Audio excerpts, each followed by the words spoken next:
யோபு 1ஆம் அதிகாரம். ஊத்ஸ் தேசத்திலே யோபு என்னும் பேர் கொண்ட ஒரு மனுஷன் இருந்தான். அந்த மனுஷன் உத்தமனும் சன்மார்க்கனும் தேவனுக்கு பயந்து பொல்லாப்புக்கு விலகுகிறவனுமாயிருந்தான். அவனுக்கு 7 குமாரரும் 3 குமாரத்திகளும் பிறந்தார்கள். அவனுக்கு 7000 ஆடுகளும் 3000 ஒட்டகங்களும் 500 ஏர்மாடுகளும் 500 கழுதைகளும் ஆகிய மிருக ஜீவன்கள் இருந்ததுமன்றி திரளான பணிவிடைக்காரரும் இருந்தார்கள். அதனால் அந்த மனுஷன் கிழக்கத்தி புத்திரர் எல்லாரிலும் பெரியவனாயிருந்தான். அவன் குமாரர் அவனவன் தன் தன் நாளிலே தன் தன் வீட்டிலே விருந்து செய்து தங்கள் 3 சகோதரிகளையும் தங்களோட போஜனம் பண்ணும்படி அழைப்பார்கள். விருந்து செய்கிற அவரவருடைய நாள்முறை முடிகிற போது யோபு, ஒருவேளை என் குமாரர் பாவம் செய்து தேவனை தங்கள் இருதயத்திலே தூஷித்திருப்பார்கள் என்று சொல்லி அவர்களை அழைத்தனுப்பி பரிசுத்தப்படுத்தி அதிகாலமே எழுந்து அவர்கள் எல்லாருடைய லக்கத்தின்படியேயும் சர்வாங்க தகன பலிகளை செலுத்துவான். இந்த பிரகாரமாக யோபு அந்நாட்களிலெல்லாம் செய்து வருவான். ஒரு நாள் தேவபுத்திரர் கர்த்தருடைய சந்நிதியில் வந்து நின்றபோது சாத்தானும் அவர்கள் நடுவிலே வந்து நின்றான். கர்த்தர் சாத்தானை பார்த்து, நீ எங்கே இருந்து வருகிறாய் என்றார். சாத்தான் கர்த்தருக்கு பிரதியுத்தரமாக, பூமி எங்கும் உலாவி அதில் சுற்றி திரிந்து வருகிறேன் என்றான். கர்த்தர் சாத்தானை நோக்கி, என் தாசனாகிய யோபின் மேல் கவனம் வைத்தாயோ? உத்தமனும் சன்மார்க்கனும் தேவனுக்கு பயந்து பொல்லாப்புக்கு விலகுகிறவனும் ஆகிய அவனைப் போல பூமியில் ஒருவனும் இல்லை என்றார்.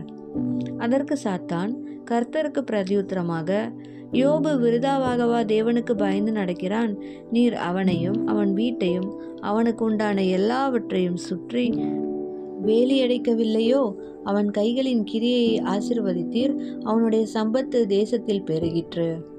ஆனாலும் உம்முடைய கையை நீட்டி அவனுக்கு உண்டானவையெல்லாம் தொடுவீரானால் அப்பொழுது அவன் உமது முகத்துக்கு எதிரே உம்மை தூஷிக்கானோ பாரும் என்றான்.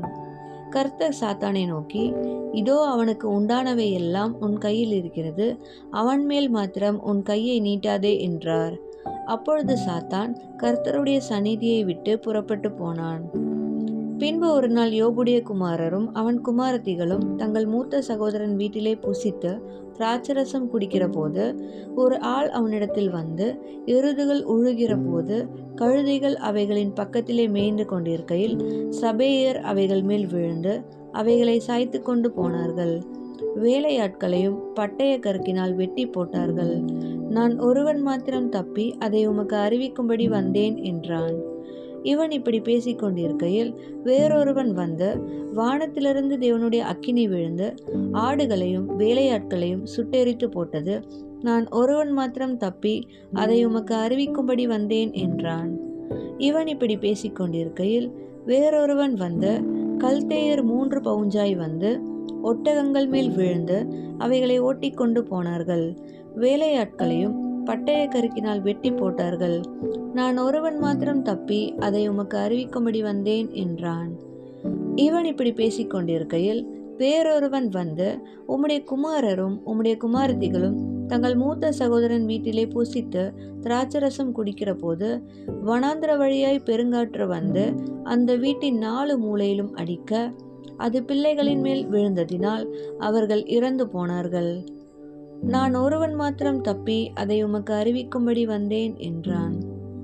அப்பொழுது யோபு எழுந்திருந்து தன் சால்வையை கிழித்து தன் தலையை சிரைத்து தரையிலே விழுந்து பணிந்து, நிர்வாணியாய் என் தாயின் கர்ப்பத்திலிருந்து வந்தேன், நிர்வாணியாய் அவ்விடத்துக்கு திரும்புவேன். கர்த்தர் கொடுத்தார், கர்த்தர் எடுத்தார், கர்த்தருடைய நாமத்துக்கு ஸ்தோத்திரம் என்றான். இவை எல்லாவற்றிலும் யோபு பாவம் செய்யவும் இல்லை, தேவனை பற்றி குறை சொல்லவும் இல்லை.